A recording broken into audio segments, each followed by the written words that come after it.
শিক্ষার্থী বন্ধুরা, আজকের পর্বে সবাইকে স্বাগত। আজকে আমি তোমাদের গণিত বইয়ের দ্বিতীয় অধ্যায় সেট অফ ফাংশন এখান থেকে অনুশীলনী 2.2 22 নম্বর একটি সৃজনশীল প্রশ্ন। তো এই সৃজনশীল প্রশ্নটি মূলত একটি ভেন চিত্রের সাহায্যে আমাদেরকে এখানে দেওয়া আছে। ভেন চিত্রের সাহায্যে আমাদের এখানে মোট তিনটি সমস্যা আছে। ক নম্বর হচ্ছে যে বি কে সেট গঠন পদ্ধতিতে প্রকাশ করো। খ উদ্দীপক ব্যবহার করে A union B intersection C equal to A union B intersection A union C সম্পর্কটি সত্যতা যাচাই করো। গ অর্থাৎ এখানে S equal to complement of B union C cross A হলে ডোমেস নির্ণয় করো। তো এটি ভেন চিত্র দেওয়া আছে, এখান থেকে মূলত এই তিনটি সমস্যা সমাধান করতে হবে। তো শিক্ষার্থী বন্ধুরা, চলো আর কথা না বলে আমাদের মূল আলোচনায় ফিরে যাই।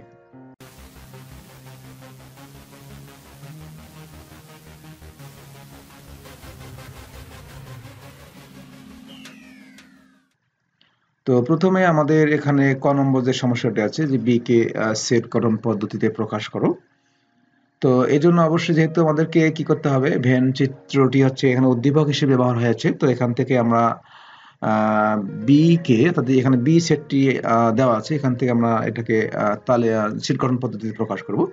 তো ইউ হচ্ছে একটি সেট, এই যে এখানে খেয়াল করে তোমরা এর মধ্যে দুইটি সেট আছে, একটি হচ্ছে এ আর একটা হচ্ছে বি আর একটা হচ্ছে সি। তো এটি হচ্ছে বি, এটা সি, এটা হচ্ছে এ। তো এখানে এ সেটের ভিতরে যে উপাদানগুলো আছে সেগুলো এখানে আমরা ভেন চিত্রের সাহায্যে আঁকবো 1 2 3 4। তারপরে হচ্ছে সি সেটের যে উপাদানগুলো সেটা হচ্ছে 3 4 5 6, এবং বি সেটের যে উপাদানগুলো সেটা হচ্ছে 2 3 5 7। এবং ইউ সেটের মধ্যে কি আছে, ইউ একটি মূলত সার্বিক সেট, এখানে এই সব উপাদানগুলো নিয়ে হচ্ছে সার্বিক সেট ইউ। তো প্রথমে আমাদেরকে যেহেতু এখানে যে বি সেটটা আছে, এখানে যে বি ভেন চিত্রের সাহায্যে আমরা ভেন চিত্র লক্ষ্য করছি, সেটিকে আমাদেরকে কি করতে হবে, তাহলে সেট গঠন পদ্ধতিতে প্রকাশ করতে হবে।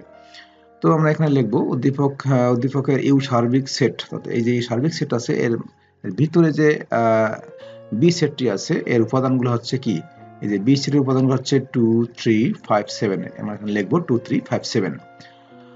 তো এর তাহলে এই উপাদানগুলো আসলে এর বৈশিষ্ট্য কি, এই উপাদানগুলো আসলে এই প্রত্যেকটি উপাদান আসলে মৌলিক সংখ্যা, এগুলো 2 3 5 7 এগুলো হচ্ছে মৌলিক সংখ্যা, এবং এই মৌলিক সংখ্যাগুলো 2 থেকে 7 পর্যন্ত এখানে আছে।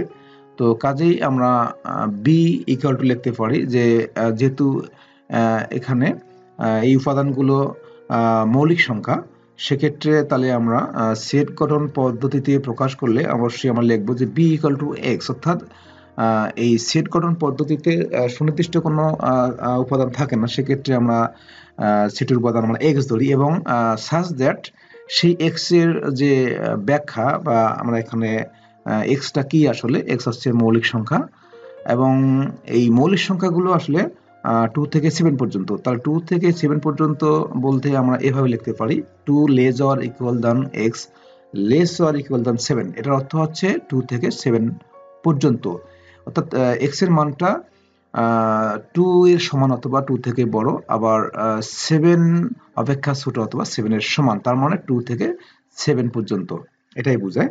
তার মানে নির্ণয় B set B equal to X such that x মৌলিক সংখ্যা এবং 2 less or equal than x less or equal than 7। তো এটি হচ্ছে কয়ের সমাধান। এরপরে আমরা ক্ষয়ে যাব।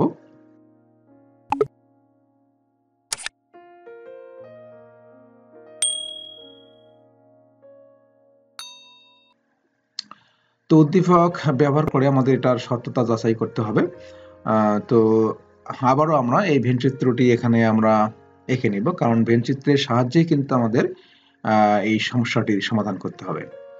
তো এটা হচ্ছে ভেন চিত্র। তো উদ্দীপক থেকে পাই, যেহেতু আমাদের এখানে এ বি সি তিনটা সেটের উপাদান আমাদের এখানে প্রয়োজন আছে, তো কাজে আমরা এ ইকুয়াল টু, অর্থাৎ ইউ ইকুয়াল টু লিখবো আমরা, যেহেতু ইউ একটি সার্বিক সেট, ইউ এর উপাদানগুলো হচ্ছে এখানে যে মূলত 1 2, অর্থাৎ এখানে যতগুলো আমরা উপাদান লক্ষ্য করছি সেগুলো সবাই কিন্তু আসলে ইউ সেটের উপাদান, 1 2 3 4 5 6 7 8। এরপরে আমরা এ লিখবো, এ সেটের উপাদানগুলো হচ্ছে 1 2 3 4। তারপরে বি সেটের উপাদানগুলো হচ্ছে এই যে 2 3 5 7। এরপরে সি সেটের উপাদানগুলো হচ্ছে 3 4 5 6 3 4 5 6। এরপরে আমরা এখানে যেহেতু সত্যতা যাচাই করতে হবে, তাহলে আমরা বাম পক্ষ এবং ডান পক্ষ সমান করতে হবে। তো প্রথমে আমরা এই যে B intersection C, A union B এবং এ ইউনিয়ন সি, এগুলো আমরা আগে নির্ণয় করি। তাহলে প্রথমে আমরা বি ইন্টারসেকশন নির্ণয় করব। তো B intersection C equal to, B এর উপাদান হচ্ছে এই যে, বি এর উপাদান হচ্ছে 2 3 5 7। আমরা এখানে 2 3 5 7 লিখব। লেখার পরে ইন্টারসেকশন চিহ্ন দেওয়ার পরে আমরা সি সেটের উপাদানগুলো লিখব। সি সেটের উপাদান হচ্ছে 2 3 4 5 6। তাহলে আমরা এখন এই দুটোর মধ্যে সেট নির্ণয় করব। অর্থাৎ সেট বলতে আমরা বুঝি যে দুইটা সেটের মধ্যে যে সাধারণ উপাদান বা কমন উপাদানগুলো হচ্ছে বি ইন্টারসেকশন সি হবে। তো এখানে কমন উপাদানগুলো কি কি আমরা দেখতে পাচ্ছি যে 3 এবং 5। তাহলে হচ্ছে 3 5 এখানেও আছে, এখানেও আছে। এরপরে আমরা এ ইউনিয়ন বি নির্ণয় করব। তো A union B equal to, এর উপাদান হচ্ছে এই যে এখানে 1 2 3 4 1 2 3 4 ইউনিয়ন বি উপাদান হচ্ছে 2 3 5 7 লিখব। লেখার পরে ইউনিয়ন হচ্ছে সংযোগ সেট, অর্থাৎ সংযোগ সেট আমরা জানি কিভাবে করতে হয়। অর্থাৎ এখানে সংযোগ সেট হচ্ছে যে এখানে যতগুলো উপাদান আছে দুই সেটের মধ্যে সব উপাদানই লিখবো, কিন্তু কখনোই আমরা একাধিকবার লিখবো না। যেমন 3 এখানেও আছে, এখানেও আছে। হয়তো অনেকেই তোমরা মনে করতে পারো যে 3 আমরা দুইবার লিখবো, কখনোই এটা করা যাবে না। অর্থাৎ এখানে সংযোগ সেটে আমরা প্রত্যেকটি উপাদান লিখবো, কিন্তু একবার করে লিখবো এবং ছোট থেকে বড় কমা অনুসারে লিখবো এবং প্রতিটি উপাদান আমরা কমা চিহ্ন দিয়ে লিখবো। তাহলে কি হচ্ছে 1 2 3 4 5 7। তো এখানে আমরা কি করেছি যে প্রত্যেকটি উপাদান লিখেছি, কোন উপাদান আমরা বাদ দিব না এবং আবার কোন উপাদান একাধিকবারও লিখব না, সেটি হচ্ছে সংযোগ সেট। তাহলে 1 2 3 4 5 7। এরপরে আমরা এ ইউনিয়ন সি একইভাবে নির্ণয় করব। তো ইউনিয়ন সি এর উপাদান হচ্ছে যে এটা 1 2 3 4, ইউনিয়ন সি উপাদান হচ্ছে 3 4 5 6। তো আমরা তো করলামই সংযোগ সেট। তো এখানেও তাহলে আমরা কি করব, ওই কোন উপাদান বাদ দিব না এবং কোন উপাদান আবার একাধিকবার লিখবো না। তাহলে কি হচ্ছে 1 2 3 4 5 6। অর্থাৎ এখানে সব উপাদানগুলো লিখবো, কিন্তু অবশ্যই আমরা কোন উপাদান ডাবল লিখবো না। তাহলে এটা আমরা নির্ণয় করলাম। এখন আমরা লেফট হ্যান্ড সাইড অথবা বাম পক্ষ লিখে আমরা করব। তো বাম পক্ষ হচ্ছে এটা, এখানে লিখবো। লেখার পরে আমরা এর উপাদান লিখবো। এর উপাদান হচ্ছে এই যে এর উপাদান হচ্ছে 1 2 3 4 ইউনিয়ন, এই যে এটা কিন্তু আমরা আগে নির্ণয় করেছি, এই যে বি ইন্টারসেকশন সি এর উপাদান হচ্ছে 3 5। তাহলে আমরা 3 5 লিখবো। এখন আমরা 1 2 3 4 ইউনিয়ন 3 5 এই দুটোর মধ্যে আমরা কি করব, সংযোগ সেট নির্ণয় করব। তাহলে এই দুটোর মধ্যে সংযোগ সেট হচ্ছে কি যে 1 2 3 4 5। অর্থাৎ এখানে যতগুলো উপাদান আছে সবগুলো লিখবো, ছোট থেকে বড়। এরপরে ডান পক্ষ হচ্ছে এটা A union B intersection A union C. তাহলে এটা এ ইউনিয়ন বি আমরা নির্ণয় করেছি, যেটা কত 1 2 3 4 5 7 এবং ইন্টারসেকশন এ ইউনিয়ন সি কত আছে 1 2 3 4 5 6। এটার মধ্যে আমরা ইন্টারসেকশন করব। এই দুটো সেটের মধ্যে যে কমন উপাদানগুলো এখানেও আছে, এখানেও আছে, সেগুলো এখানে লিখবো। তাহলে কি আছে 1 2 3 4 5, যে 1 2 3 4 5, এখানে 1 2 3 4 5 আছে। তো আমরা দেখতেছি যে বাম পক্ষ যখন আমরা করলাম, এখানে আমরা যে উপাদানগুলো পেয়েছি 1 2 3 4 5, ডান পক্ষ আমরা পেয়েছি 1 2 3 4 5। তার মানে সত্যতা যাচাই হয়েছে। তাহলে লিখবো বাম পক্ষ সমান ডান পক্ষ, সত্যতা যাচাই করা হলো। এরপরে আমরা গ নম্বর সমস্যায় যাব।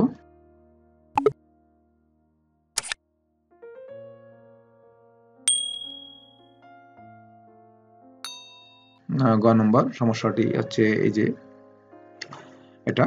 তো প্রথমে আমরা একইভাবে আমরা এখানে আবারও এখানে এই ভেন চিত্রটি এখানে আঁকবো।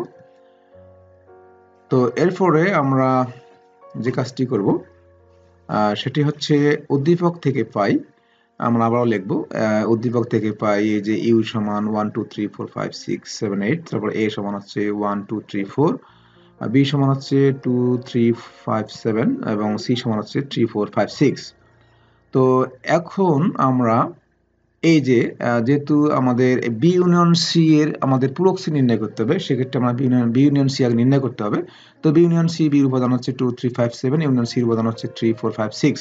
তো এটা সংযোগ সেট নির্ণয় করতে হবে। তো সংযোগ সেট আমরা নির্ণয় করতে পারি। তো এখানে আমরা সব উপাদানগুলো লিখব 2 3 4 5 6 7, এটা আছে সংযোগ সেট বি ইউনিয়ন সি।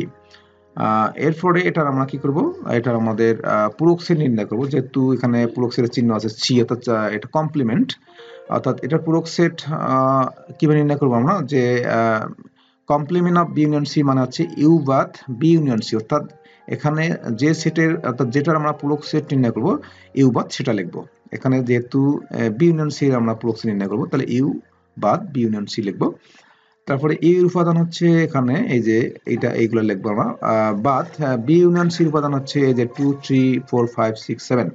তো এখানে আমরা কি করব, যে এখানে এই চিহ্নটা হচ্ছে কি বাদ, তো এখানে আমরা কি করব, এই 2 3 4 5 6 7 বাদ দিব। এখন কোথা থেকে বাদ দেবো, আমরা এখান থেকে বাদ দেব। এখান থেকে আমরা কি বাদ দেব, এই 2 3 5 6 7 এখান থেকে বাদ দেব। তাহলে 2 বাদ দিব, 3 বাদ দিব, তারপর হচ্ছে 4 বাদ দিব, 5 6 7 পর্যন্ত বাদ দিব। তার মানে কি হচ্ছে 1 8। তাহলে 1 এবং 8 থাকবে। আমি আবার বলছি, এখান থেকে আমরা এই উপাদানগুলো বাদ দেব। কি বাদ দেব, 2 3 4 5 6 7। তো বাদ দিলে থাকতেছে 1 এবং 8। তো এখন আমরা কি করব, অতএব s ইকুয়াল টু, তাহলে আমরা এখন এটার আমরা মান পেয়েছি, এটার মান হচ্ছে 1 8। তাহলে 1 8 ক্রস এর উপাদান হচ্ছে এই যে 1 2 3 4। তো এখন এটা আমরা কার্তেশীয় গুণজ নির্ণয় করব। তো কার্তেশীয় গুণজ হচ্ছে কিভাবে, প্রথমে আমরা 1 দিয়ে এই চারটা লিখব, তারপরে লেখা হলে আমরা 8 দিয়ে আবার এই চারটা লিখব, অর্থাৎ 1 দিয়ে 1 1 1, তারপর হচ্ছে 1 2, এই যে 1 2, তারপর হচ্ছে 1 3 1 3, তারপর হচ্ছে 1 4 1 4 শেষ। এখন 8 দিয়ে 8 1, এই যে 8 1, তারপর হচ্ছে 8 2 8 2, তারপর হচ্ছে 8 3 8 3, তারপর হচ্ছে 8 4 8 4। এবং এই ক্রমজোড়গুলো অবশ্যই আমরা এখানে প্রথম বন্ধনীর মধ্যে লিখব, প্রথম বন্ধনী দিয়ে আবদ্ধ করব, তারপরে আবার ক্রমজোড়গুলোকে আবার কি দ্বিতীয় বন্ধনী দিয়ে আবদ্ধ করব। তো এটি হচ্ছে এস একটি অন্যয়। তো এখান থেকে আমরা ডোম এস নির্ণয় করব। তো অতএব আমরা ডোম এই ডোম নির্ণয় করতে গেলে আমাদের এই এস অন্যয়ে ক্রমজোড়গুলোর প্রথম উপাদানগুলো আমাদের হচ্ছে ডোম। তো এস অন্যয়ে ক্রমজোড়গুলোর প্রথম উপাদানগুলো হচ্ছে এই যে 1 1 1 1 8 8 8 8, এই যে এগুলো হচ্ছে প্রথম উপাদান, এগুলো হচ্ছে ডোম। তো ডোম লেখার সময় অবশ্যই, অর্থাৎ আমরা যখন ডোম এবং রেঞ্জ নির্ণয় করব, অবশ্যই আমাদের যে প্রথম উপাদানগুলো হচ্ছে ডোম এবং দ্বিতীয় উপাদানগুলো হচ্ছে রেঞ্জ। তো এখানে আমাদের শুধুমাত্র ডোম নির্ণয় করতে বলা হয়েছে। তাহলে প্রথম উপাদানগুলো লিখবো। তো প্রথম উপাদানগুলোর মধ্যে এখানে একাধিকবার যে উপাদানগুলো দেওয়া থাকবে, কখনোই আমরা একাধিকবার সেটা লেখা যাবে না, অর্থাৎ আমরা একবার লিখবো। এখানে 1 4 বার আছে, আমরা একবার লিখবো। 8 4 বার আছে, একবার লিখবো। অর্থাৎ যত উপাদান থাকবে সেগুলো আমরা কখনোই একাধিকবার লিখবো না, একবার লিখবো। তাহলে এটি হচ্ছে ডোম এস ইকুয়াল টু 1 8। তো শিক্ষার্থী বন্ধুরা, এই হচ্ছে আজকের এই 22 নম্বর সৃজনশীল প্রশ্নের সমাধান। আশা করি তোমরা বুঝতে পেরেছো। তো এতক্ষণ থেকে আমার সঙ্গে থাকার জন্য সবাইকে ধন্যবাদ। সকলের জন্য আমি শুভকামনা করছি।